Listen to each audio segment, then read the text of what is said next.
How much has driving in London changed since you first got your licence to now? Oh, it's changed terrible. It's changed ever such a lot. You know, there's too many one-ways and double yellow lines. You can't park here. Everywhere you go, you've got to pay road tax and insurance, and then you've got to pay for parking. You're forever paying in London. You never... I find a private motorist in London now, he never gets away with anything. He's got to pay, you know, just for the privilege of driving in London. They want it all the way. They block turnings off. You can't go down any turnings. They seem to be driving the motor car. They seem to be driving all on the main road.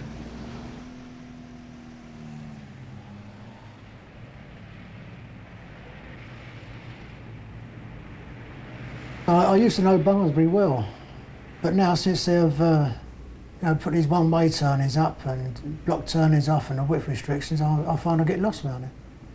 You just don't know which way to turn.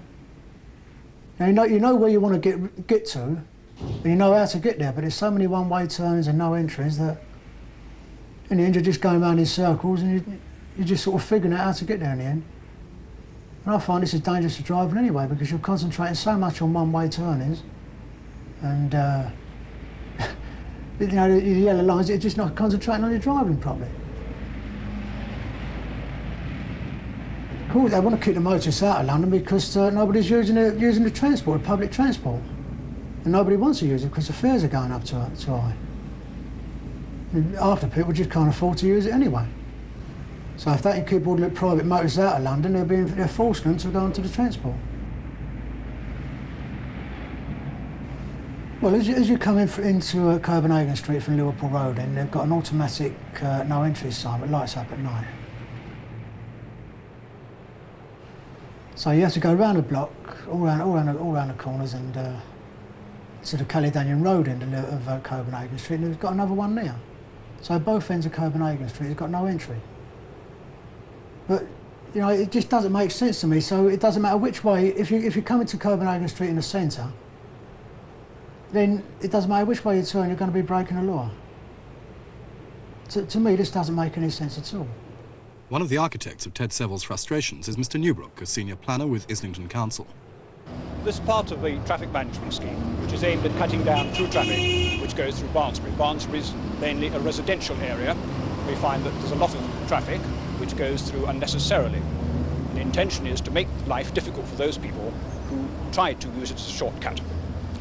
The intention is that those people who know the area will know of the signs and they'll be able to find their way around quite adequately.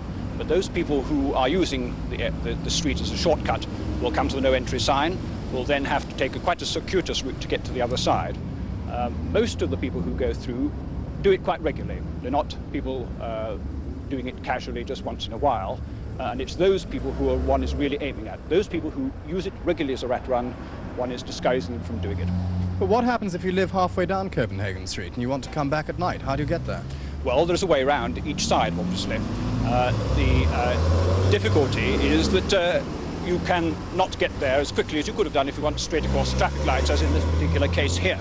You obviously have to use an alternative route, but you can get into the middle of that street by either turning left or turning right.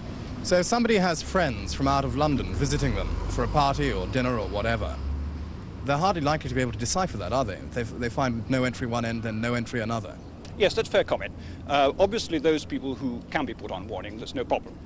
But a number of people will come quite casually, and they will suffer, I'm afraid.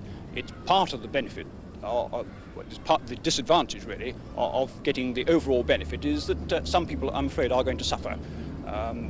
But the route is not difficult to find. In fact, when you are stopped by the crossroads, you either have to work out you're going left or right, and I would have thought it's fairly easy to find someone who tells you how to get that extra 100 yards or so.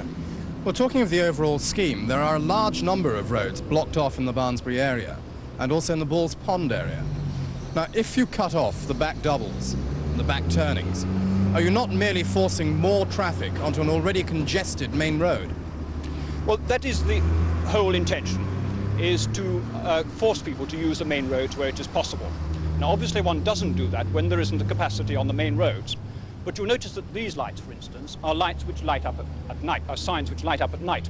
And obviously at night on almost any main road in London there is a great deal of space. So there's really not a question of putting people back onto roads already congested. Oh yes, that's true of this particular scheme, but also in the Barnsbury area and, as I mentioned, the Balls Pond area. There are roads that have been blocked off with no entry signs full time during the day. Now that must force extra traffic onto a road that is badly congested for most of the working day.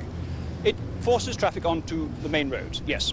But when we work a scheme out of this nature, we do in fact look at what the capacity is, how much traffic these main roads will take.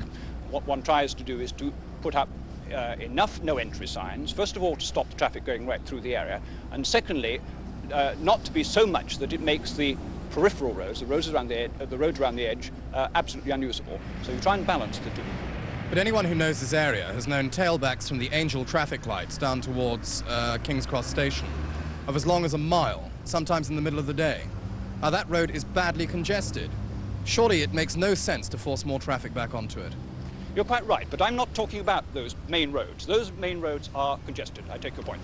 Yes, but what I'm saying is, by the number of roads you have blocked off 24 hours a day, full time, you must be forcing more traffic onto a road that really can't take it.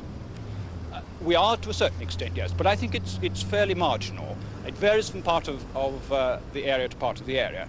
The Angel you've mentioned is a place where there is too much congestion, and I don't think that can be sorted out. Even if you opened up every little road in this area, you wouldn't really free the Angel of through traffic.